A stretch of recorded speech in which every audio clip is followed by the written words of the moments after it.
Itago niyo na lamang po ako sa pangalang Celine. 50 anyos na ako sa kasalukuyan. Gusto ko lang sanang ibahagi sa inyo ang nangyari sa amin ng first love kong si Diego. May 5 taon na ang nakakaraan. Lahat naman siguro tayo ay merong unang pag-ibig. Lahat naman siguro tayo ay may mga ala-alang paulit-ulit nating binabalikan kapag naririnig o nakikita natin ang ating first love. 16 years old lamang ako noong naging boyfriend ko ang kaklase kong si Diego. Crush ko na siya, kinder pa lamang ako noon. Hindi ako nagkagusto sa iba. Naalala ko nga na bago matapos ang bawat school year ay gumagawa ko ng paraan para manakaw ang mga ID niya. Meron akong karton ng sapatos noon kung saan ko inilalagay lahat ng ninakaw kong ID niya. Hindi siya naghinala na ako ang kumukuha noon sa bag niya. Madalas ko yung tingnan kapag nakakaramdam ako ng lungkot pag hindi ko siya nakikita tuwing summer vacation namin. Madalas kasi siyang nagbabakasyon noon sa probinsya nila sa Cebu at bumabalik na lamang pag magsisimula na ang klase. Ang karton din ng sapatos na yon ang pinaglalagyan ko ng mga sulat ko para sa kanya na hindi ko naman pinalak ibigay kahit na minsan. Hindi ko na inaasahan pa na liligawan ako ni Diego. Madalas siyang napapaligiran dati ng mga babae na di hamak na mas maganda sa akin. Hindi naman kasi ako pansinin noon sa school namin. Kaya tinanggap ko na lamang ang katotohanan na hanggang pangarap ko lamang siya. Kahit aminado akong gabi-gabi ko siyang pinagdarasal noon para maging asawa balang araw. Hindi ko alam pero biglang nakinig ang Diyos sa mga taimtim kong dasal at nangyari ang matagal kong pinangarap. Isang araw ay nagpakita ng interes sa akin si Diego. Inakala kong pinagpupustahan lang ako ng mga kaibigan niya dahil uso yon sa school namin. Pero hindi naman pala. Inamin niya sa akin na gusto niya ako noong nakapagtapos kami ng high school. Halos malula ako noong inamin niya sa akin sa araw mismo ng graduation namin na gusto niya akong ligawan. Nagtaka ako kung bakit sa araw ng pagtatapos namin siya nag-decide na umamin. Sanagot niya ako at sinabing ang pagtatapos daw namin sa pag-aaral ang simula ng bagong kabanata ng buhay namin. At gusto niya raw noon na ako ang makasama niya sa pagbubukas ng bagong chapter ng buhay niya. Wala akong kasing saya nang inamin niya sa akin na matagal na siyang may gusto sa akin. Hindi lang daw niya ako nilapitan dahil ayaw niyang makasagabal sa pag-aaral ko. Alam kasi niyang importante ang pag-aaral ko dahil gusto ko maging valedictorian sa high school. Malaking tulong kasi yun noon, Papa Dudut, para makatungtong ako sa kolehiyo dahil hindi naman kami pinalad sa pera. Hinayaan niya akong mag-focus sa pag-aaral at nakontento na lamang na pinagmamasdan ako sa malayo. Inintay niyang makapagtapos ako ng pag-aaral bago nilapitan. Hindi ko na rin pinatagal pa ang panliligaw niya. Sinagot ko na siya pero nilihim pa rin namin yon. May mga ilan lamang na nakakaalam tulad na lamang ng bunsong kapatid ni Diego na si Netnet. Nangako kasi ako sa mga magulang ko na hindi muna makikipagrelasyon dahil kailangan kong unahin ang pag-aaral ko. Pumayag naman si Diego na inihim muna namin yun. Ginawa naman naming patatagin ang aming relasyon sa loob ng 2 taon. Hanggang sa sumapit ang 3 taon ng relasyon namin. Doon na kami nagkaroon ng problema. Hindi nga nagpatuloy sa pag-aaral si Diego dahil kinailangan niyang makapagtrabaho kaagad. Sinama siya ng tiyuhin niya sa Cebu para doon mamasukan. Nagsulatan na lamang kami at paminsan-minsan ay nagtatawagan kapag may pera. Sa huling taon ng relasyon namin ay pinuntahan niya ako. Nagkita kami at napakasaya ko. Nag-celebrate pa kami ng 4th anniversary namin. Pero hindi ko inakalang yun na pala ang huling pagkikita namin. Hindi na siya muling nagparamdam pa. Dinamdam ko yon at kinasama ng loob dahil hindi man lang siya nakipaghiwalay sa akin ng personal. Bigla lamang siyang nawala at hindi na ako nagkaroon pa ng balita sa kanya. Nahirapan akong kalimutan siya dahil pinaikot ko sa kanya ang mundo ko. Hindi ko na maalala kung kailan ako noon totoong nakamove on sa kanya. Basta isang araw ay hindi ko na siya hinanap pa. Basta isang araw, hindi na masakit. Isang araw ay natanggap ko na lamang ang lahat at nakahanap muli ng pag-ibig sa katauhan ng aming kababatang si Ramon. Sa kanya ko ibinuhos lahat ng pag-ibig na sinayang ni Diego. Hindi ko na muling nakita pa si Diego ng ilang dekada. Hanggang isang araw makalipas ang mahigit 25 years, nagpakita siyang muli sa akin, Papa Dudut. Nagbalik siyang muli sa aming lugar.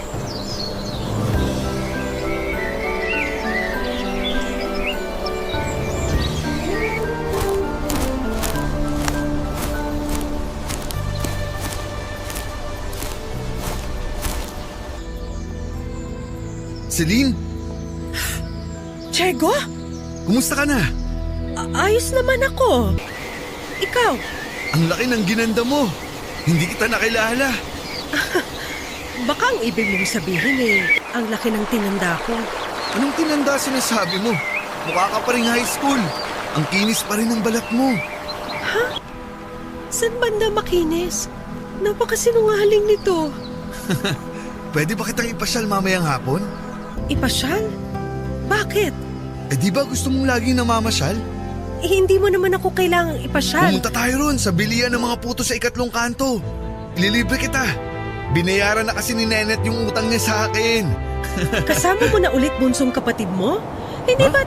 Hindi naman kami nagkaiwalay ni Nenet ha. Ano bang sinasabi mo? Diego, naguguluhan ako Pwede ba kitang mayakap? Mayakap? Bakit? Hindi ka ba nananabik sa yakap ko? Diego, ano bang sinasabi mo? Huwag mong sabihin may tampo ka sa akin. Diego, sandali Pwede nga. kitang suyuin. Alam ko naman kung paano kita mapapatiklop. Hindi kita maintindihan. Ano bang nangyayari sa'yo? Ikaw nga tong di ko maintindihan Ano bang nangyayari sa'yo? Diego! Dahil ba di ako nakasulat agad sa'yo? Sinabi ko naman na maraming pinapagawang trabaho ang tsuhin ko. Diego, ang tagal na nun. Ayun nga Ang tagal na nun, pero parang di mo pa rin ako mapatawad. Teka, ayos ka lang ba? Oo naman. Ikaw nga tong parang wala sa sarili Baka talagang kulang ka lang sa yakap. Lika nga. Huwag mo ko yayakapin! Hindi ba't gustong-gusto mo ang yakap ko? Lagi mong sinasabi yan sa akin. Ngayong bumalik na ako, kahit hanggang gabi, yayakapin kita. Diego, utang na loob, huwag mo kong yayakapin. Nakakahiya sa mga nakakakita. Bakit mo naman ako ikakahiya sa mga tao? Inobyo mo ako. Nobyo? Mukhang nagtatampo ka pa nga sa akin. Sabi ko naman sa'yo isang yakap lang. Mawawala na lahat ng tampo mo. Halika dito para... Huwag mo kong hawakan! Sisigaw ako! Celine, hindi kita maintindihan. Bakit ka ba nagkakaganyan? Ikaw ang bakit ganyan? Ang tagal mo nawala, tapos gusto mo makipagyakapan sa akin? Ano bang problema mo? Alam ko matagal ako nawala dahil sa tsuhin ko. Matagal nang patay ang Ate tsuhin. Celine! Ate Celine! Nenet? Sabi ko na't lalapitan ka na naman ni Kuya Diego Itong si Kuya talaga Hindi na naman nakapagpigil. Nenet, ano ba nangyayari? Nenet, bunso, kailangan muna namin mag-usap ng ate Celine mo. Umasok ka muna sa bahay. Sabihin mo kay nanay na nagpapahangin lang ako. Naku, Kuya Diego, kailangan din namin mag-usap nitong nobya mo Nobya? Nenet, ano ba? Ate Celine, may kailangan kang malaman kay Kuya Diego. Please, mag-usap tayo.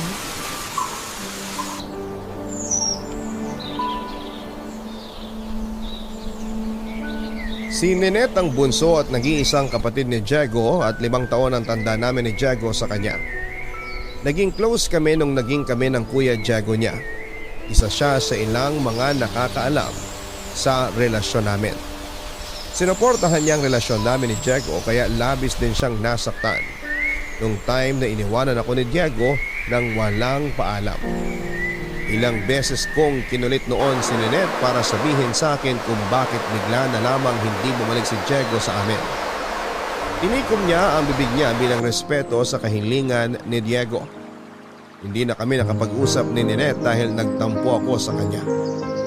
Nanirahan na rin siya sa Cebu nang legal na siyang makapagtrabaho. Nawalan ako ng balita sa kanya, Papa Dudu. Kasama noon si Ninette sa binaon ko sa limot. Hanggang isang araw nga sabay silang nagpakita sa akin ni Diego. Nagpakita sila sa akin na nagdulot ng gulo at kalituhan sa buhay ko. Pumasok na noon ang bahay si Diego sa utos ni Ninette. Inilan naman ako ni Ninette para pumunta sa isang sulok para makapag-usap. Nalito at naguluhan ako sa mga nangyayari. Lalo na yung inasta ni Diego noong nakita niya ako. Kinausap ako ni Ninette at doon sinabi sa akin ang lahat. Posible raw na may demensya si Diego at tanging naaalala ay ang tungkol sa naging relasyon namin dati. Sinabi rin ni Ninette na may problema na rin sa pag-iisip si Diego. Hindi lang yon ang nalaman ko, Papa Dudut. Sinabi rin ni Ninette na posibleng hindi na rin magtagal pa ang buhay ni Diego dahil meron siyang karamdaman na wala na ring lunas. Nakiusap sa akin si Ninette na kung pwede isakyan ko na lamang ang mga sinasabi ni Diego.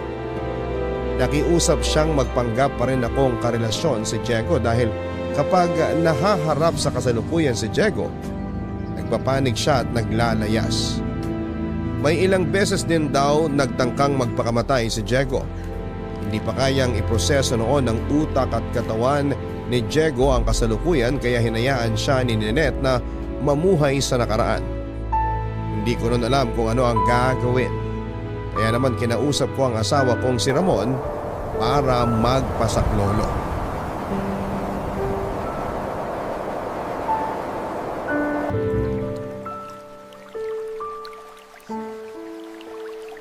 Ramon, nagbalik na si Diego.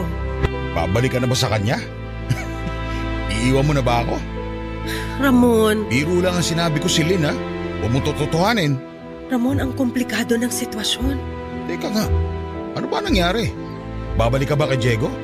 Ano ba naman si Lynn? Hindi ako babalik sa kanya. Pero Pero kailangan ko. Ha? Makikipagbalikan ka talaga sa kanya? Grabe naman pambabasto sa akin yan. Hindi lang sa pagkatao ko, pati sa relasyon na to. Magpapanggap lang akong babalik sa kanya. Nalalabuan ako. Ano ba nangyayari?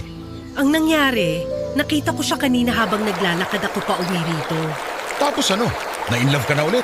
Patapusin mo muna kasi ako. Pasensya na. Kinakabahan kasi ako sa mga sinasabi mo. Wala akong balak iwan ka. Wala akong balak makipagbalikan sa kanya. Nakita ko siya kanina at parang wala siyang naaalala na nagkahiwalay na kami.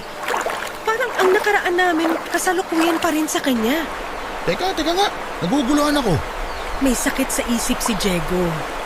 Ang tanging naaalala lang niya ay yung naging relasyon namin dati. Lahat ng mga alaala niya umiikot lang sa mga taong nagkasama kami. Kaya ang gusto ko sanang mangyari, magpapanggap muna akong karelasyon niya. Huwag kang mag-alala, magpapanggap lang ako. Hanggang dun lang. Sinabi niya yan sa'yo? Naniwala ka naman. Paano kung nagpapanggap lang siya para makuha ka niya sa akin? Hindi siya ang nagsabi sa akin. Yung bunso niyang kapatid. Si Nenet? Oo, at naniniwala ako sa kanya. Eh anong gusto mong gawin ngayon? Naaawa ko kay Diego eh. Marami siyang pinagdaan ng hindi maganda dati.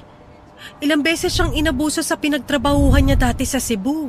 At di mo naman kailangan saluhin yun para sa kanya. Hindi mo naman kasalanan yun eh. Hindi ko naman sinasabing sasaluhin ko ang nangyari sa kanya. Gusto ko lang pagaanin ang buhay niya, lalo na ang isipan niya. Gusto ko makatulong kahit sa maliit na paraan lang. Hindi maliit na bagay ang gagawin mo, Celine. Magpapanggap kang karelasyon niya. Paano naman ako? Kaya nga hihingi sana ako ng pangunawa mo. Alam kong mahirap para sa'yo itong gagawin Hindi ko. mo pwedeng ipaalam na lang sa kanya ang totoo? Hindi mo pwedeng habang buhay magpapanggap kang karelasyon niya. Hindi pwedeng habang buhay siyang mamuhay sa nakaraan. Ramon, hindi rin naman magtatagal ang pagpapanggap ko. Anong ibig mo sabihin? May taning na ang buhay ni Diego. Talaga? Hindi ko na alam kung anong sasabihin sa'yo, Celine. Gusto ko lang payagan mo kung gawin to. Ibalato na natin to sa kanya. Dapat nga hindi mo nagawin yan eh. Ipapaalala ko lang sa'yo ha. Iniwan ka niya nang walang paalam nun. Habang buhay kong maaalala yan. Masasaktan ka lang sa ginagawa mo. Binubuksan mo lang ulit yung nakaraan mo na dapat matagal nang nakasara eh. Wala nang epekto si Diego sa akin ngayon. Hindi mo masasabi yan. Kapag nakasama mo na ulit siya, baka... Ikaw na ang mahal ko. Pero kailangan ko lang gawin to. Ibigay na natin to kay Diego. Hindi naging maganda ang buhay para sa kanya. Hayaan natin siyang maging masaya kahit sa mga huling sandali niya sa mundong to. Hindi naman natin kasalanan kung bakit siya nagkaganon eh. Bakit kailangan tayo magdusa? Bakit kailangan tayo magsakripisyo? Isipin mo na lang, ginagawa natin to dahil mabuti tayong tao. Baka ginagawa mo lang to dahil mahal mo pa rin yung Diego na yun ha?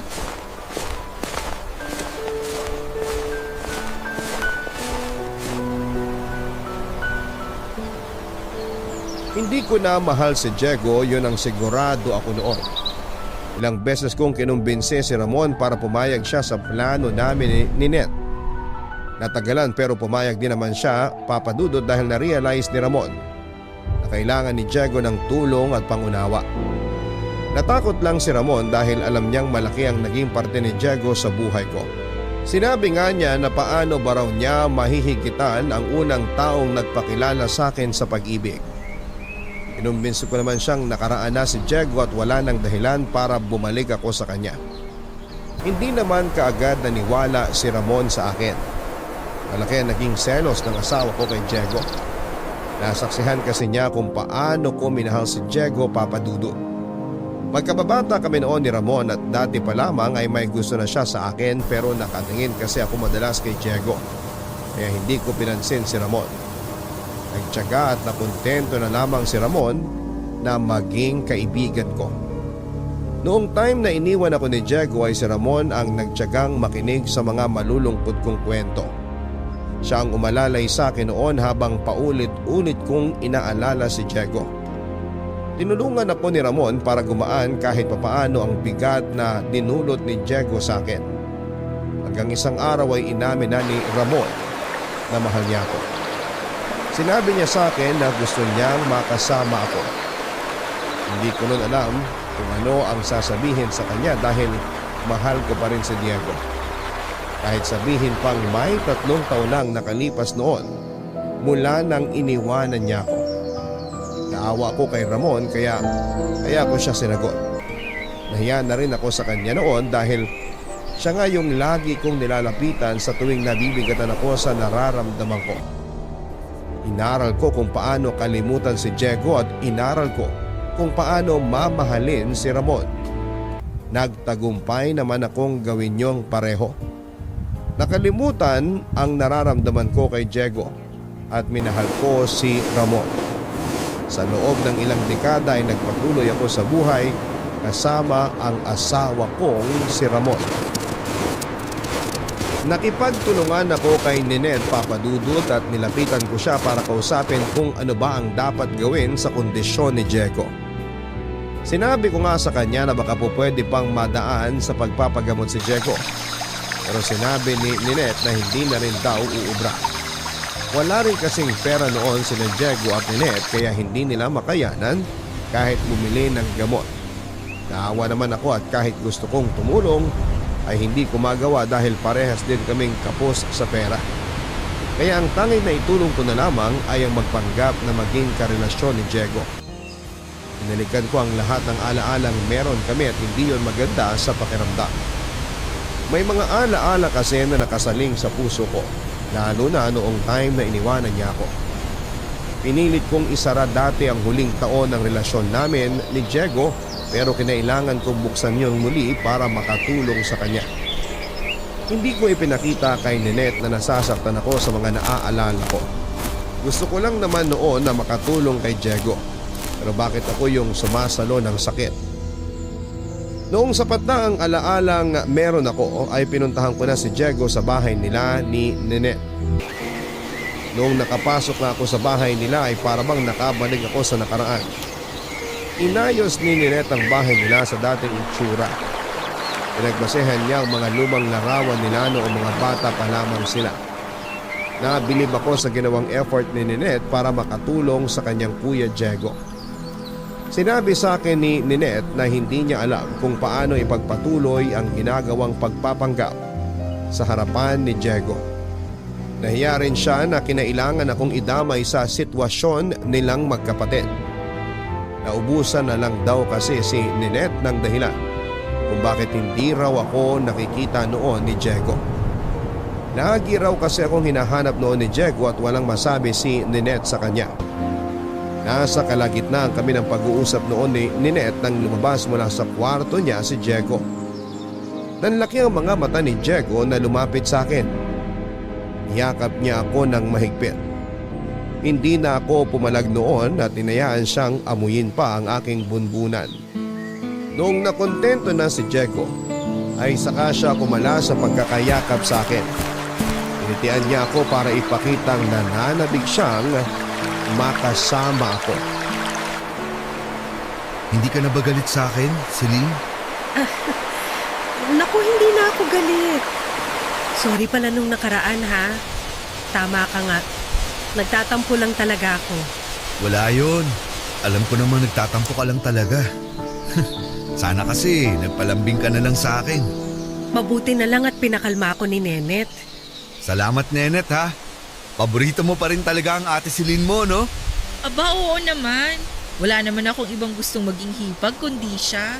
Kasabwat niyo pa nga ako sa pagtatago ng relasyon niyo, di ba? Oo nga.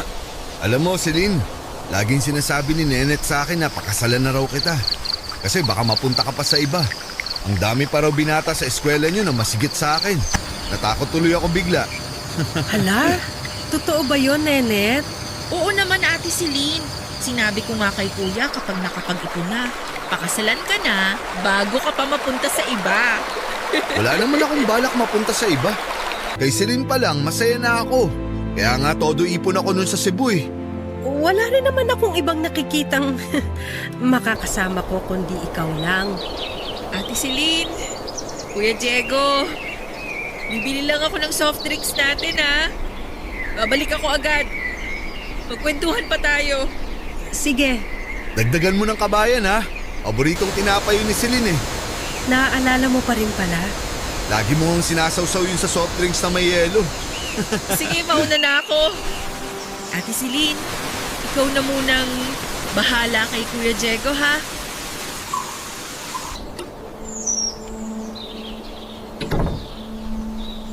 Kumusta ka naman, mahal ko? Ayos lang naman. Ang tipid mo namang sumagot. Baka naman may tampo ka pa rin sa akin. Wala na, mahal ko. Hindi na ako nagtatampo. Medyo napagod lang kasi ako kanina. Napagod ka siguro sa pag-aaral mo, no? Oo. Sa pag-aaral. Ang dami kasing pinapagawa ng mga guro namin eh. Nakakapagod. Kumusta naman ang mga grado mo? Scholar ka pa rin ba ni Mayor? Hindi na. Ha? Bakit? Ano ang pag-aaral mo? Gagawan daw ng paraan ni nanay. Hayaan mo. Kapag bumalik ako sa Cebu sa susunod na buwan, padadalan kita ng pangmatrikula mo. Naku, wag na. Pumirmi ka na lang dito sa Maynila. Di ba nasabi sa'yo ni Nenet? Babalik ako sa Cebu sa susunod na buwan. Hinahanap ako ng tsuhin namin. Meron daw mas malaking trabaho na ibibigay sa akin sa Cebu pagbalik ko. Kaya kampante ako na makakatulong ako sa'yo sa pag-aaral mo. Hindi na kailangan. Ipunin mo na lang ang kikitain mo sa Cebu para makabili ka ng mga bagong pantalon. Di ba sabi mo sa akin dati, gusto mo na makapagsuot ng maong? Oo nga eh. Sa tagal ko sa Cebu, isang maong na pantalon pa lang ang nabibili ko. Lahat kasi napupunta kay nanay. Kaya nga, kapag bumalik ka sa Cebu, unahin mo makabili ng mga pantalon mo. Iba't ibang klase ng pantalon, ha? Para iba yung para sa pagsisimba, para sa pamamasyal, at syempre dapat iba yung pangpasko. Mas gusto ko mapunta ang pera ko sa pag-aaral mo. Alam kong pangarap mong maging maestra. Lagi mo nga yung kinikwento sa akin sa mga sulat mo eh. Diego, Lagi kong binibida sa mga katrabaho ko noon na magiging magaling kang maestra balang araw. salamat, Diego. Kaya gawin mo ang lahat para makapagtapos ka sa kolehiyo. Suportado kita. Hindi mo kailangan maging scholar ni Mayor. Akong bahala sa'yo. Talaga ba? Kahit hindi ako makaipon para sa pagtanda ko, makita ko lang na makuha mo ang pangarap mo. Ayos na ako.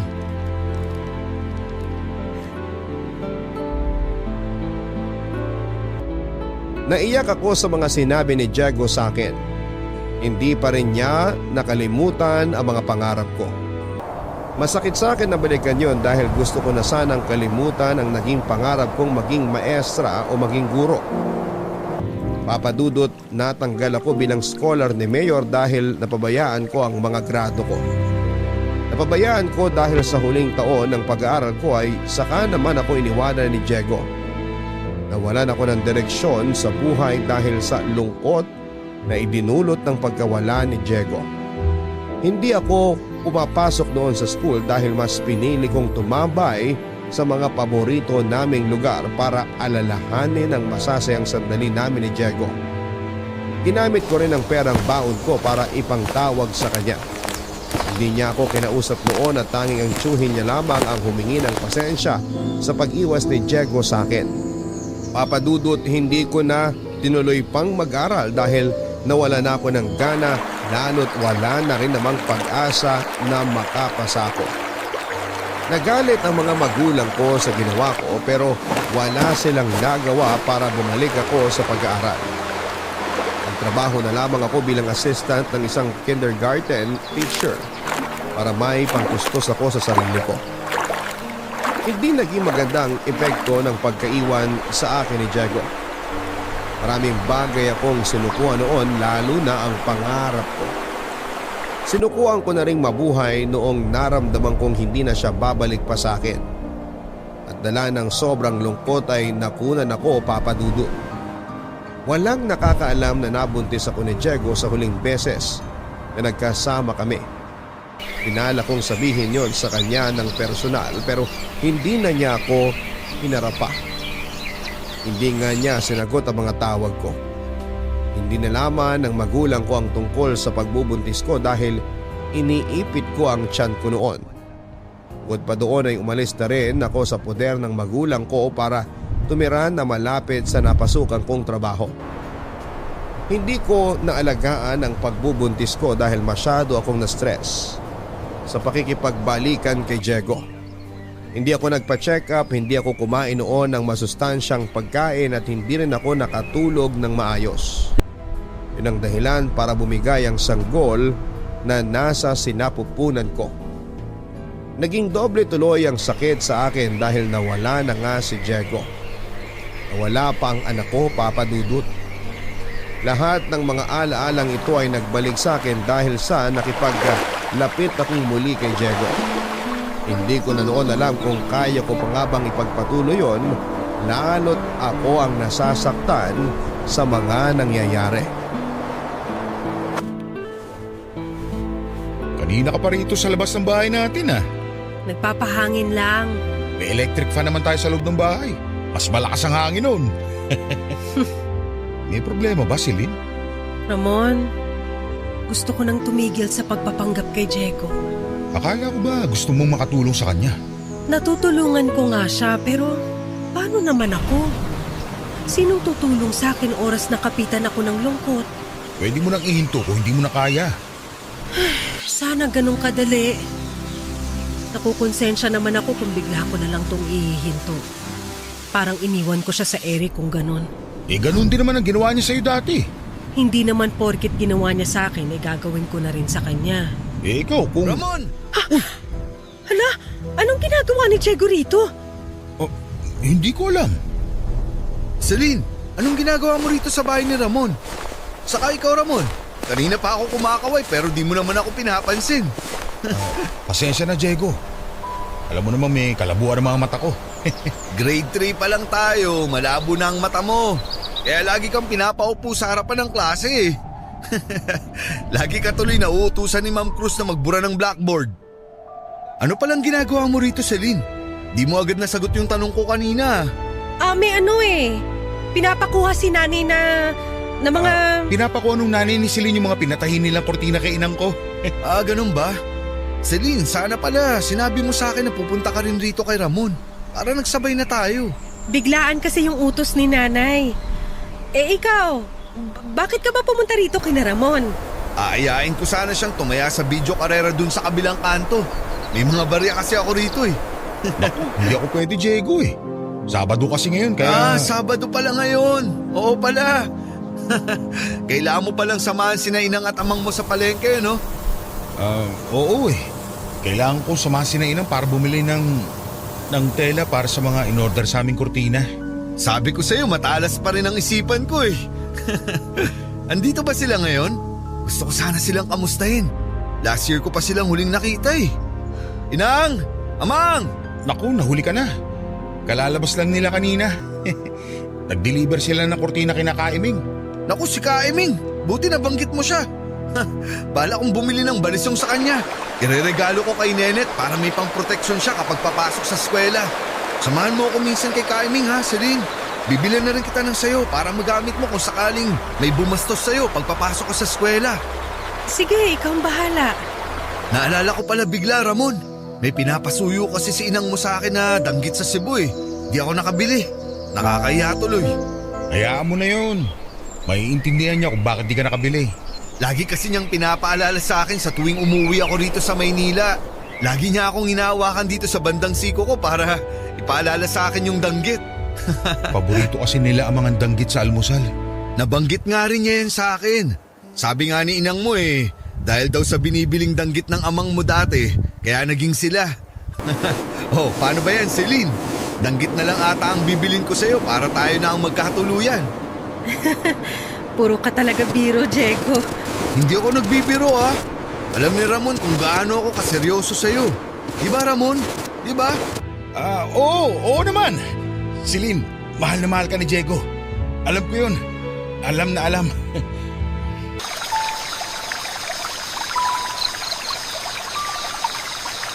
Hindi lang ako ang nanumbalik ang sakit dahil sa pagkalimot ni Diego. Pati si Ramon ay nadamay na rin, Papa Dudut. Nahirapan si Ramon kapag pinag-uusapan noon ng mga magulang niya. Nagpanggap na okay lang si Ramon sa tuwing binabalik ni Diego ang mga alaala ng mga magulang niya. Pinilit ng kalimutan ni Ramon ang nakaraan niya sa kanyang mga magulang dahil nag-iwan niyo ng malaking peklat sa buhay niya. Matagal nang namatay ang mga magulang ni Ramon, Papa Dudut. 24 years old noon si Ramon nang pasukin ang bahay nila ng mga magnanakaw. Wala noon si Ramon dahil nasa trabaho siya. Stay-in na cook si Ramon sa Cavite.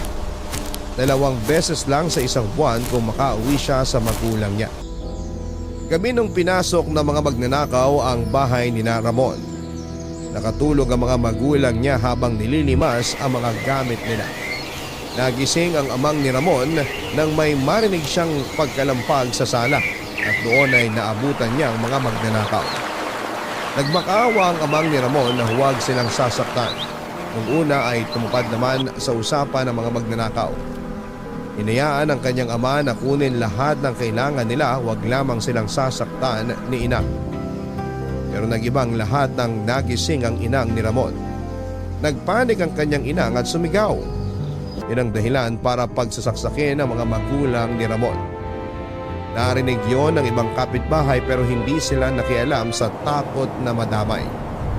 Noong narinig nilang wala na ang sigawan ay saka sila humingi ng tulong noon sa barangay. Pero huli na ang lahat dahil binawian na ng buhay ang mga magulang ni Ramon. Kung napaaga lang daw ang pagsaklolo ng mga kapitbahay noon ay baka nabuhay pa sila. Nahuli naman ang mga magnanakaw at inamin lahat ng mga nangyari. Inabukasan lang nalaman ni Ramon ang masamang balita noong itinawag sa kanyang trabaho ang masamang balita. Agad na umuwi noon si Ramon at doon ay bumungad sa kanyang katotohanan na wala na ang mga magulang niya. Yon ang nakaraang ayaw na sanang balikan pa ni Ramon.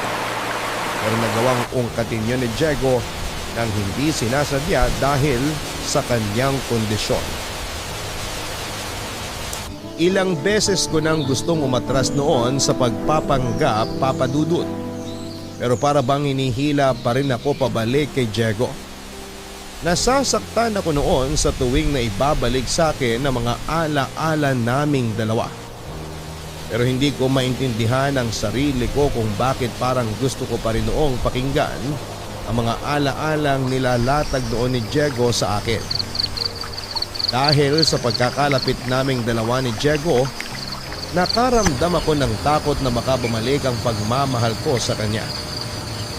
Gaano man ako ka-secured noon sa relasyon namin ni Ramon, ay kinakabahan pa rin ako sa tuwing hinahawakan ni Diego ang mga kamay ko. Nakaramdam ako ng takot na baka muli akong bumigay sa kanyang mga salita, Papa Dudut. May ilang beses na napatunayan kong delikado ang lumapit pa sa kanya dahil nagbabadyang magising ang pagmamahal ko sa kanya na matagal ko nang pinatulog. Tuwing hapon ay nagkikita kaming madalas ni Diego sa dati naming paaralan sa high school. Doon kasi kami madalas nagkikita noong kami pa lamang dalawa para walang makakita. Kaya pinagpatuloy ko yon para isipin ni Diego na kailangan pa rin naming ilihim ang relasyon namin. Nakukonsensya na rin ako noon, Papa Dudut. Alam kong deserve niya noon na malaman ang totoong nangyayari sa kanya, pero natatakot kami sa magiging reaksyon niya oras na aminin namin sa kanya ang lahat. Madalas kaming tumatambay sa classroom namin noong 4th year high school kami. Masira kasi ang pintuan kaya madali lamang makapasok doon.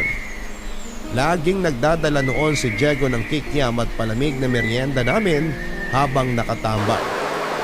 Marami siyang baong kwento noon at madalas iyong mga nangyari noong nag-aaral pa lamang kami. Madali ko namang nasasalo ang mga sinasabi niya dahil sariwa pa rin naman yon sa aking alaala.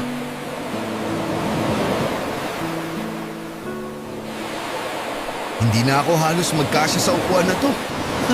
Ang laki ng tinaba ko. Ako rin naman, hindi ka nag-iisa. Ikaw, tumaba? Parang hindi naman. Ikaw, hanggang ngayon hindi mo pa rin matanggal yung pagiging bolero mo. Nagsasabi lang naman ako ng totoo. Nung high school nga tayo marami kang nabolang babae. Pinuri ko lang sila. Pero umasa sila na liligawan mo. Di ko na kasalanan yun. Gusto ko lang purihin sila pero wala akong balak makipagrelasyon. Hindi ko nga sila niligawan eh. Bakit nga ulit? Alam mo naman kung bakit. Sinabi ko sa sarili ko na wala akong ibang liligawan kundi ikaw lang. Bola na naman yan. Ikaw lang naman talaga ang niligawan ko ah. Kahit tanong mo pa kay Ramon. O sige, naniniwala na ako. Celine, may aaminin pala ako sa'yo. Ano yon? Huwag kang magagalit ha. Kinakabahan naman ako. Ano ba yan? Naalala mo ba nung 3rd year high school tayo? Di ba nawala yung Filipino notebook mo? Oo nga. Ang alam ko may humiram nun tapos hindi na binalik sa akin. O nakalimutan lang ibalik. Hindi ko na alam. Mapapatawad mo ba ako kapag sinabi ko sa'yo na ako yung kumuha ng notebook mo? Talaga? Bakit hindi mo binalik? Ang tagal kong hinanap yun Hindi ko binalik kasi di ko naman talaga iniram. Kinuha ko yun sa bag mo. Alam mo bang napagalitan ako ng teacher natin dahil doon? Wala akong maipakita nung mag-check na ng notebook. Pinahiya pa ako ng teacher natin kasi sinabi niya na naggarason lang daw ako na nawala ko yung notebook ko. Sinabihan pa akong tamad. Kaya nga natakot na akong ibalik sa'yo eh. Kasi alam kong magagalit ka. Bakit kasi kinuha mo nang walang paalam? Sana sinabi mo sa akin.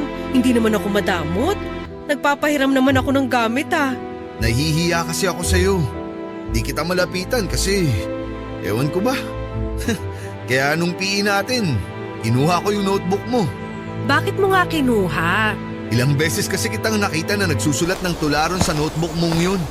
Nakakatuwa. Nakita mo yun? Sa likod mo lang ako nakaupo, di ba? Kapag wala pa yung teacher natin, nagsusulat ka ron sa likuran ng notebook mo. May nabasa akong ginawa mong tula tungkol sa bulaklak ng lotus. Pwede mo bang ipaalala kung ano yung tulang nagawa ko rin? Di ko na maalala yung eksaktong mga nakasulat ha. Basta sabi mo, kahit masadlak man sa putikan, babangon ka pa rin maganda at walang bahid ng dumi. Basta parang ganun. Di ko na maalala eh. Naaalala ko na yan. Nakahiligan kong gumawa ng tula dati. Pero wala namang pumapansin. Gusto nila sa school na mag-excel lang ako sa math at science. Alam mo, sa totoo lang, yung notebook na yon ang nakakaalam ng gusto ko at iba kong kakayahan. Sorry kung ninakaw ko ha. Babalik ko rin naman sana eh. Gusto ko lang namang mabasa yung mga tula mo. Pakiramdam ko, dun kita makikilala ng maayos. Nagustuhan mo ba? Para sa akin, dapat mailagay sa libro mga tula mong yun. Magaling ka, Celine. Kaya nga nahulog ako sa'yo eh. Nasa na pala yung notebook kong yon? Dinala ko yun sa Cebu nung bakasyon. Paulit-ulit kong binabasa yung mga tula mo. Kapag naaalala kita, binubuklat ko yun. May aaminin din ako sa'yo. Ano yun? Ninakaw ko lahat ng mga ID mo nung nag-aaral pa lang tayo. Alam ko. Ha? Alam mo? Nagtataka ako kung bakit laging nawawala yung ID ko bago matapos yung school year. Parang sinasadya. Tapos nahuli kita nung grade 5 pa lang tayo. Bakit di mo sinabi? Kasi gusto kong ipagpatuloy mo lang yung ginagawa mo. Ewan ko pero nakakakilig eh. Nakakahiya naman. Ayos lang yun. Kaya nga lagi kong nilalagay sa harap ng bulsa ng bag ko yung ID ko. Para pagkatapos ng school year, madali mo yung makukuha. Sinasadya mo pala yun. Akala ko naman wala ka talagang pakialam. Para di ka na mahirapang magalungkat pa ng bag ko. Grabe naman. Mula nung nahuli kitang kinukuha ang ID ko, dun ko naisip na magandang kwento yun sa mga magiging anak natin. Bahala kong ikwento sa kanila na patay yung nanay nila sa akin. Mga anak? Ay, Celine, kaya mo bang tuparin yung pangarap ko? Papayag ka bang pakasalan ako? Papayag ka bang bumuo tayo ng pamilya? Diego, Pakasalan mo ako. Pangako ko sa'yo, gagawin ko ang lahat maging kontento ka lang sa piling ko. Diego, Celine, pakiusap. hindi pwede. Sorry.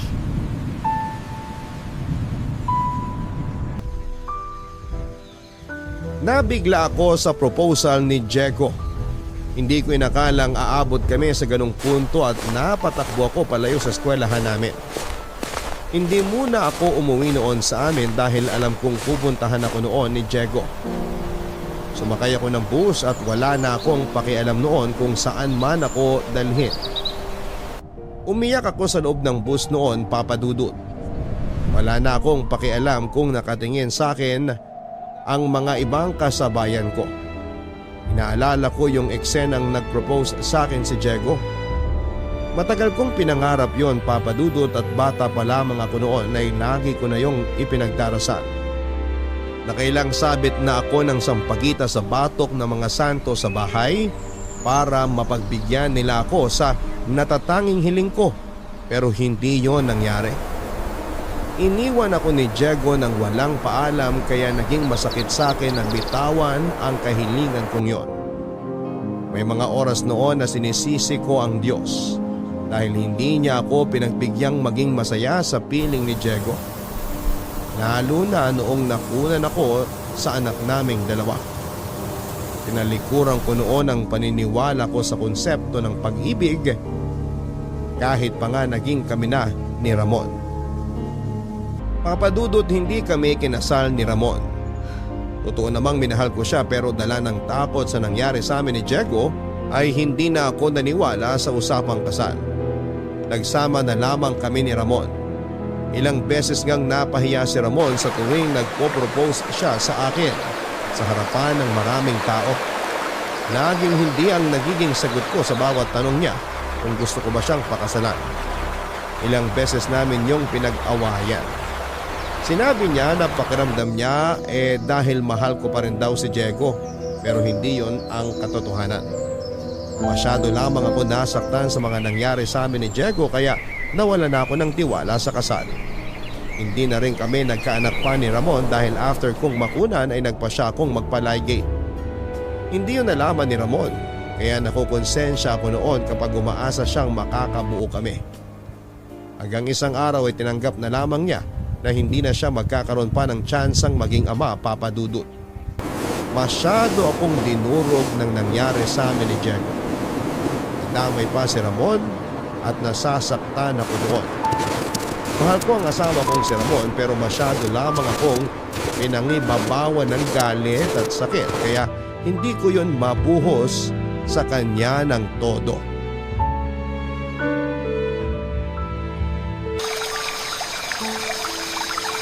Celine, kanina pa ako nag-aalala sa'yo. Saan ka ba pumunta? Gabi na. Hindi ko alam kung saan ako nakarating. Basta sumakay lang ako ng bus tapos... Ayun, hindi ko alam. Hindi mo sinagot ang mga tawag ko.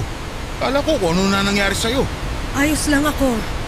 Kailangan ko lang makapag-isip-isip. Ano ba nangyari? Ilang beses dumaan dito si Diego. Hinahanap ka. Magpapatulong na hanapin ka. Nag-propose si Diego sa akin kanina. Oh, tapos, Tumanggi ako. na dapat lang naman. Hindi ko na alam yung mararamdaman ko, Ramon. Tana, Kanina, ang dami naming pinag-usapan tungkol sa nakaraan. Masaya namang alaala yung mga yun. Pero ang sakit ng balikan. Bakit ang sakit balikan? Bakit? kasi minsan naging masaya ka sa mga alaalang yun. Kasi minsan, hindi mo inakalang matatapos yun.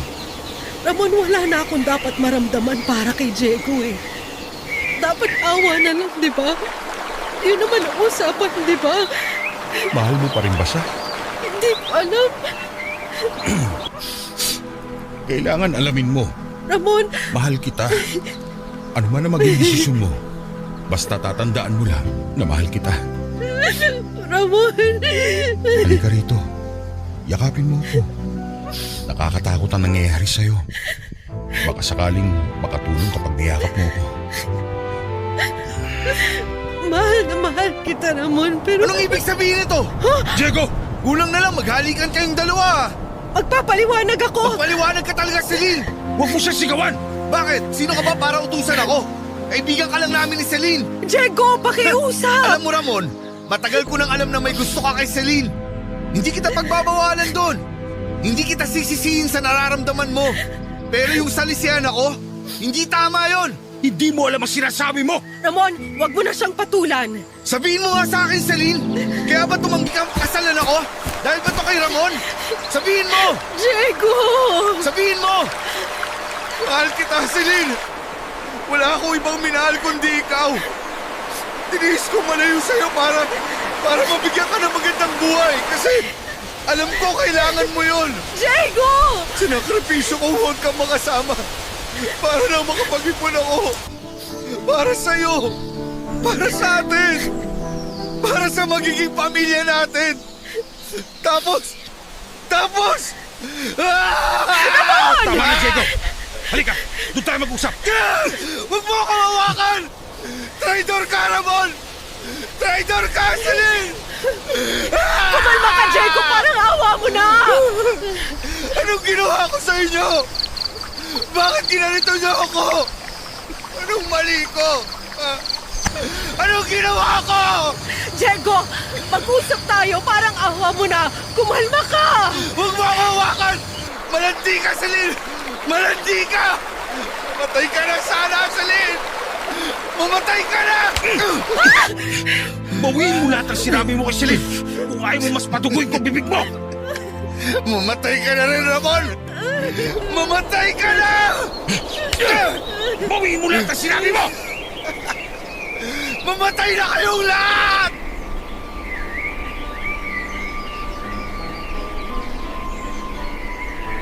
Inawat ko si Ramon sa pangbubugbog niya kay Diego. Noong kumalma na si Ramon, nakatakbo kaagad palayo si Diego. Hindi ko naman maiwan noon si Ramon kaya hindi ko nahabol si Diego. Inisip kong umuwi lang siya sa bahay nila pero nagpunta si Ninette sa bahay namin para alamin kung andun daw ba si Diego. Doon na kami nag-worry dahil hindi pala umuwi si Diego noon. Sinabi ko kay Ninette lahat ng mga nangyari, Papa Dudut. Inasahan kong magagalit siya at maunawaan ko naman yon pero napaiyak na lamang si Ninette habang pinapakinggan ang mga sinasabi ko.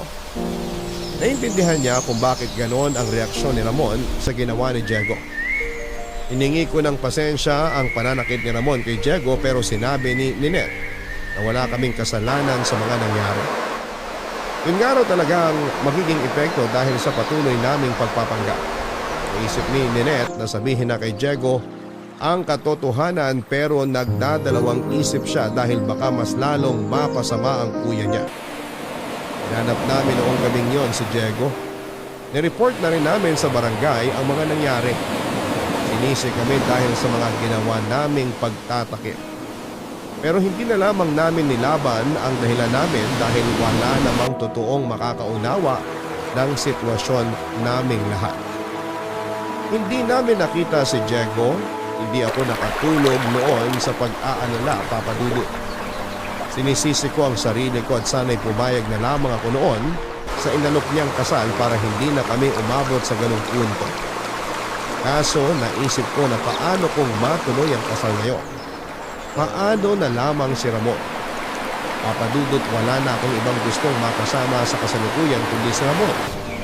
Pero sa tuwing naiisip kong kailangan ako ni Diego ay bigla akong naguguluhan.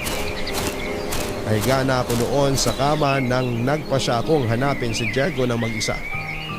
Dahan-dahan akong umalis sa kama at nang nasiguro kong hindi na ako napansin ni Ramon na bumangon ay saka ako nagbihis para lumabas na ng bahay. Hindi ko alam noon kung saan ako pupunta para mahanap si Diego. Kabado man ay ipinagpatuloy ko ang paglalakad kasabay ng pag-iisip kung saan ba pwedeng pumunta si Diego. Natakot ako dahil madaling araw na yon at halos wala ng tao sa paligid ko. Nilakasan ko ang loob ko para hanapin si Diego. Napadpad ako sa lumang paaralan namin. Sinubukan ko siyang tignan kung andun ba siya sa classroom namin pero wala. Inisip ko ulit kung saan ba siya madalas nagpupunta dati. Nagpunta ako sa bus terminal dahil dati kapag nai-stress na siya sa pamilya niya ay doon siya tumatabay. Sinabi niya na yung ingay ng mga busina ng mga bus at mga nagmamadaling tao ang nagbibigay ng kapayapaan sa kanya. Pero wala rin siya noon doon. Napagod na ako sa kakaikot noon, Papa Dudut, pero hindi ako sumuko. Naupo muna ako sa gilid ng bangketa para makapag-isip pa. Nanakit na ang ulo ko sa kakaisip. Nanakit din ang puso ko habang binabalikan ang mga lugar na posible niyang pinuntahan. Dahil ang bawat lugar na naiisip ko ay may parte pa rin ng alaala naming dalawa. Naiyak na lamang ako kasi ayoko na sanang balikan pa yon dahil masakit sa damdamin. Pero kailangan kong gawin para mahanap si Diego. Hanggang sa biglang pumasok sa isipan ko ang isang lugar na posibleng pinuntahan niya noon. Inayos ko ang sarili ko at pinunasan ang mga luha sa mga pisngi ko. Umara ako ng taxi at nagpahatid sa lugar na alam kong andun siya. Nagpababa ako sa isang bakanting lote. Masukal na yun noon dahil pinamahaya ng mga damong ligaw na ilang dekada na. Malayo pa lang ako sa lote ay natanaw ko na ang taong hinahanap ko. Si Diego. Nakatalikod siya sa akin at nakaharap sa loteng yon. Ramdam ko noon ang nasa damdamin niya. Nagdalawang isip ako kung lalapitan ko na nga ba siya at handa na ba siyang malaman ang sagot sa mga tanong kung bakit bakante noon ang loteng yon. Huminga ako ng malalim at saka dahan-dahan ko siyang nilapitan. Hindi niya kaagad ako napansin na nasa likuran na niya ako. Nanginig ang kamay kong hinawakan ng balat niya. Doon pa lamang niya ako napansin, Papa Dudut. Basang-basa ang mukha niya noon dahil sa luha at pawis. Nanikip ang dibdib kong makita siya sa ganong sitwasyon. Naiyak na rin ako at napasabay siya sa pag-iyak ko. Alam ko noon na marami na siyang tanong sa isipan niya at hindi ako sigurado kung kaya ba niyang tanggapin ang mga isasagot ko. Niyakap ko siya ng ilang saglit bago siya umarap muli, Papa Dudut.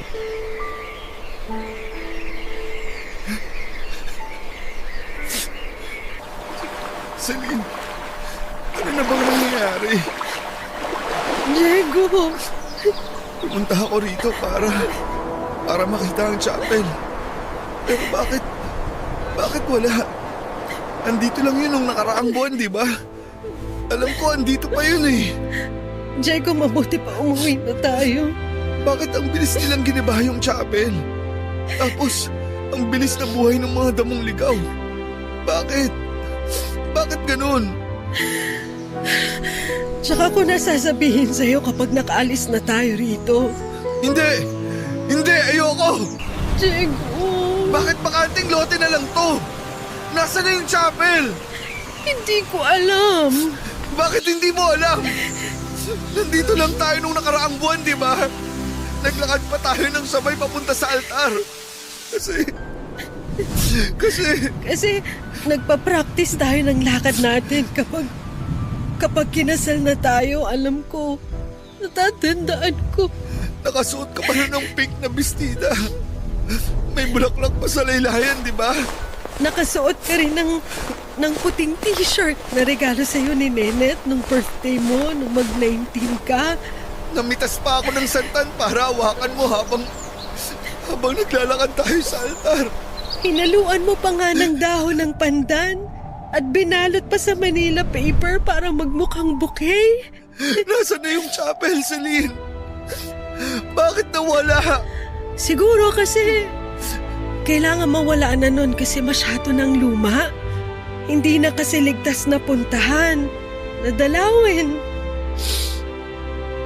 Delikado na kapag pinasok pa ng mga tao. Kailangan mawala nun para mapalitan ng bago. Yung mas maganda, mas matibay, mas kaya makipaglaban sa panahon. Hindi. Mas maganda yung luma. Kasi marami nang nadinig na hiling at mga dasal yun. Marami nang tinupad ng mga pangako ang chapel na yun. Napatunayan na yun ng panahon. Alam ko, pero Nakita ng chapel na yun kung gaano kita kamahal. alam ko. Nangako ako sa chapel na yun, Celine. Nangako ako na kapag bumalik ulit ako rito mula sa Cebu, pakakasalan na kita. Kahit wala pa akong pera. Gusto kitang pakasalan. Gusto kong mangako sa'yo na gagawin kong maayos ang buhay mo. Gusto kong tuparin yung pangako na yun. Halika na, Checo. Sa bahay na lang tayo mag-usap. Bakit kailangang mawala ng mga importante sa akin? Una, itong chapel. Tapos ikaw. Tayo. Bakit nawala yung tayo? Minsan siguro kasi kailangan may mawala para may makapagsimula. Ayokong magsimula sa iba. Gusto ko sa'yo lang. Celine, sa'yo lang. Hindi nating pwedeng ipilit yung hindi pwede. Ramdam ko naman na nagbago ka na, Celine. Mula nung umuwi ako rito, nanlamig ka na sa akin. Hindi ka na katulad ng dati. Hindi totoo yan. Marami lang talagang nangyari. Oo nga, marami nang nangyari. Hindi na ako nakahabol. Mabuti pa kayo ni Ramon. Gusto ko maintindihan mo lahat, Diego, pero mahirap. May mas mahirap pa ba sa kalagayan ko ngayon? Hinahanap ka na ni Nenet. Kanina pa siya nag-aalala sa'yo. Kahit si Nenet, alam kong may tinatago sa akin. Alam kong may nagbago pero hindi ko alam kung ano. Kailangan mo lang magpahinga. Napagod ka lang kanina, tsaka Kaya mo bang mangako sa akin na sasabihin mo lahat kapag umuwi tayo? oo naman. Susubukan ko. Gusto ko lang namang malaman yung totoo eh. Kahit gaano pa kasakit. Kahit mahirap. Di ba dapat malaman ko ang totoo? Di ba, Celine? Oo naman. Pero bakit parang natatakot kayong sabihin sa akin ang totoo? Diego, gusto kong sabihin sa'yo lahat, pero Tama na, Celine. Sige, naiintindihan ko. Halika na. okay.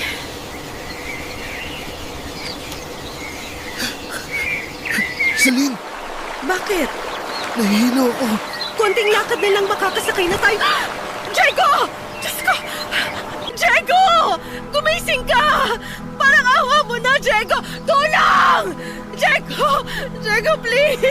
Gumising ka!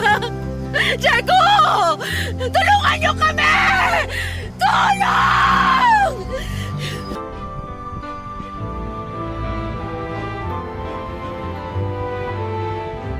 Ilang minuto pa ang hinintay ko bago ako nakahingi ng tulong. Mabuti na lamang at may dumaang jeep sa lugar na yon. Tinulungan ako ng jeepney driver na buhatin si Diego. Inatid kami ng driver sa pinakamalapit na ospital. At habang nasa loob ng jeep ay hindi ako mapakali, Papa Dudut. Nanginginig ako dahil baka hindi na gumising pa si Diego. Panay ang dasal ko noon, Papa Dudut. Natakot ako sa mga nangyayari noong nasa ospital na kami. Inasikaso nila agad si Diego at nakitawag ako sa ospital para makausap si Ramon. Nagmamadali akong pinuntahan ni Ramon, kasama niya noon si Ninette na walang tigil ang pag-iyak. Sinisi ko ang sarili ko dahil hindi ko natansya ang sitwasyon namin ni Diego. Sinabi kong lahat kina Ninette at Ramon ang mga nangyari. Pinaliwanag ko sa kanila na nagpanik si Diego dahil hindi niya nakita ang lumang chapel. Ilang dekada nang mula nang giniba ang chapel na yon dahil sa sunog. Nangyari yon ilang buwan after akong iwan ni Diego. Hindi niya nabalitaan ang mga nangyari. Kaya laking gulat niya noong nakita niyang bakanteng lote na yon at napamahayan pa ng mga ligaw na damo. Hindi nakaganda sa kalagayan ni Diego ang nakita niya. Yun din ang sinabi sa amin ng doktor. Papadudod sa paglipas ng mga araw ay lumubahan na ang kalagayan ni Diego. Nalungkot si Diego ng sobra at yon ang isa sa mga dahilan kung bakit bumagsak na rin ang katawan niya. Hindi na siya pinagstay pa sa ospital at nakiusap ang kapatid ni Ninette na iuwi na lamang si Diego dahil hindi nila kayang magbayad. May pinirmahan na lang noon si Ninette at naiuwi na rin namin si Diego. Yun din naman ang pakiusap ni Diego dahil mas nalulungkot daw siya sa ospital. Pansamantala ay tumira muna ako noon sa bahay ni Diego kasama si Ninette. Pinayagan naman ako ni Ramon dahil naawa na rin siya sa kalagayan ni Diego. Naramdaman na rin kasi namin noon na hindi na siya magtatagal pa sa mundo. Inalagaan ko si Diego sa abot ng makakaya ko. Hindi ko ipinakita sa kanya na nasasaktan ako sa kalagayan niya. Nahirapan ako, Papa Dudut, dahil wala kaming magawa para maging maayos ang kondisyon niya. Wala kaming ibang nagawa kundi ang humingi ng tulong sa Diyos. Kahit na walang kasiguraduhan, napapakinggan niya kami. Hindi mo naman kinain yung niluto ni Nenet. Hindi ko kasi gusto yung lasa. Shh! Huwag mong sabihin ha. Oo, atin-atin lang yun. Ang laki na ng eye bags mo. Kakapuyat. Dahil sa akin no, nakonsensya tuloy ako. Uy, hindi ah. Napupuyat kasi ako kakanood ng TV. May inaabangan kasi ako sa gabi na teleserye kaya... Celine, alam ko. Hindi ka umaalis sa tabi ko para mabantayan lang ako. Hindi ka natutulog kasi takot ka siguro na di na ako magising. Kailangan kitang alagaan. Hayaan mo na ako. Pero kailangan mo rin alagaan ang sarili mo. O sige, magpapahinga ako ng maayos basta dadamihan mo yung pagkain mo, ha? Basta hindi si Nenet yung magluluto.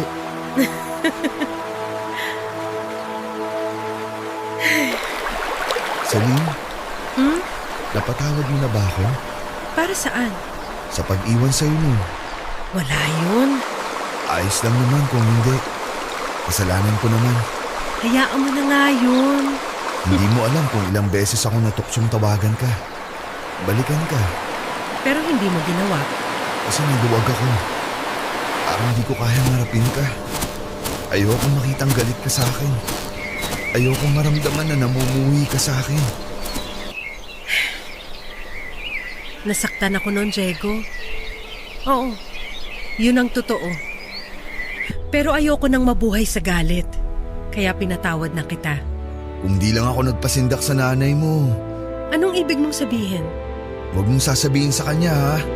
Oo naman. Kinausap ako ng nanay mo. Pinuntahan niya ako rito sa bahay.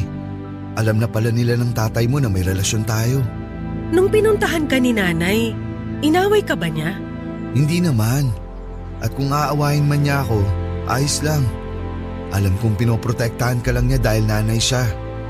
Gusto lang niya yung makakabuti para sa'yo. Diego, anong sinabi sa'yo ni nanay? Pinapalayo niya ako sa'yo. Huling taon mo na kasi sa kolehiyo. Alam niyang makakasagabal kung nasa tabi mo ako.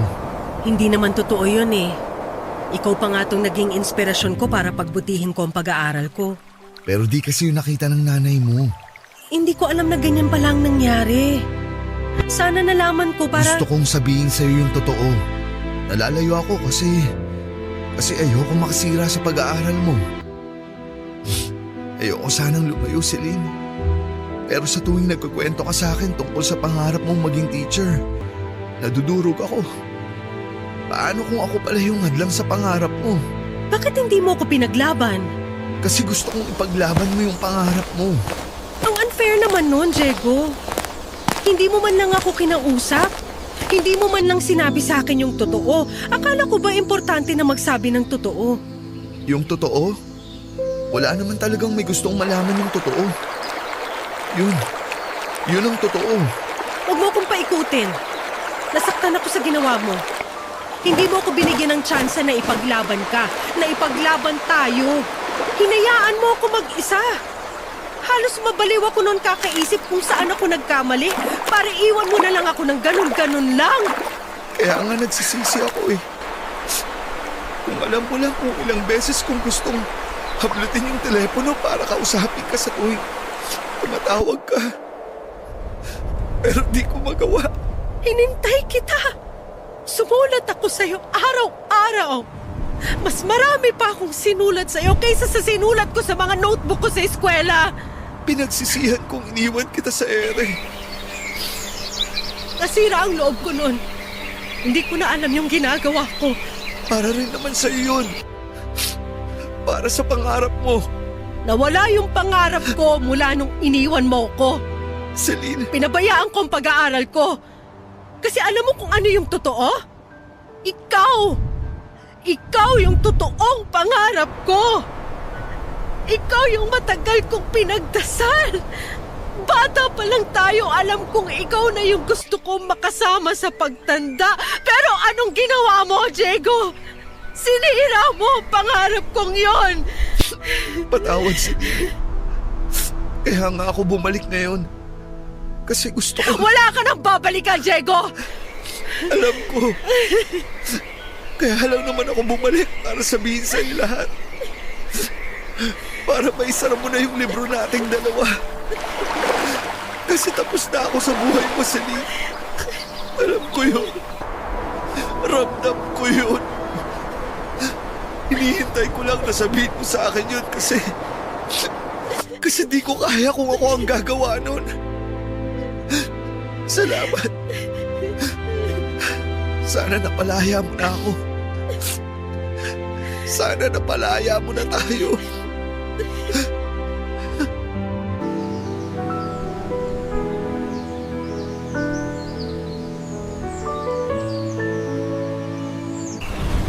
Yun lang naman pala ang kailangan ko, ang makausap noon si Diego para maisara ko na ang lungkot sa puso ko. Sa naging pag-uusap namin yun ni Diego ay nalinawan na ako. Nasagot na ang mga tanong na matagal kong pinaikot sa utak ko. Naliwanagan na ako at handa na akong isara ang libro naming dalawa at pinatawad ko si Diego Papadudut. Nakaramdam siya ng ginhawa at kapayapaan nang makuha niya ang kapatawaran na matagal na niyang gustong makuha mula sa akin. Pareho pala kaming hindi pinatatahimik noon ng aming mga nakaraan. Nabigyan ng closure ang lahat sa pag-uusap namin yon. Niyakap ko siya sa huling pagkakataon at iniyak naming pareho lahat ng inipon namin sa puso namin ng ilang dekada. Nakalaya na rin kaming pareho sa wakas, Papa Dudut. Doon ko naramdaman na handa na ako magsimula ulit ng walang galit at kahit na anong pangamba sa puso ko. Makalipas lamang ang 2 linggo ay binawian na ng buhay si Diego. Baka sa kanyang mukha noon ang kapayapaan habang hinahatid namin siya sa kanyang huling hantungan. Papadudot, nagpakasal na rin kami ni Ramon. Walang kasing saya si Ramon nang inaya ko siyang magpakasal. Inamin ko na rin sa kanya ang ilang bagay na itinago ko ng matagal. Sinabi ko ang tungkol sa pagkawala ng anak namin ni Diego. Inamin ko rin sa kanya na hindi na kami pwedeng magkaanak dahil nagpa-ligate na ako. Tinanggap niya ang lahat ng yon. Naramdaman kong nalungkot siya dahil nawalan siya ng tsansa na magkaroon ng isang pamilya. Pero sinabi niya sa akin na ako ang pamilya niya. Sinabi niya na hindi naman kailangang may anak para mapatunayan lamang na pamilya kami. Sa ngayon ay lumipat na kami sa probinsya, Papa Dudut. Iniwan na namin ang naging buhay namin sa dati naming lugar. Hindi pa huli ang lahat para makapagsimula kami ulit. Kahit sabihin pang may edad na kami ay hindi pa rin kami nawala ng loob na magiging maganda ang bunga ng pagsisimula namin. Hindi pa huli ang lahat. Maraming salamat po sa pagbasa ng aking liham. Ang inyong kapuso at kabarangay, Celine. Lahat naman tayo ay naghahangad ng sagot sa mga tanong na iniwan sa atin ng mga taong parte ng ating nakaraan. Hindi masamang alamin ang mga sagot lalo't alam mong makakatulong yon sa pag-usad mo sa kasalukuyan. Masakit para sa ilan na hindi na nakakuha ng sagot o closure mula sa mga nangyari. Hindi nila tanggap sa kanilang nakaraan. Kung sakali mang pinagdamutan kayo ng panahon sa mga sagot ay sana'y makayanan nyo pa rin magpatuloy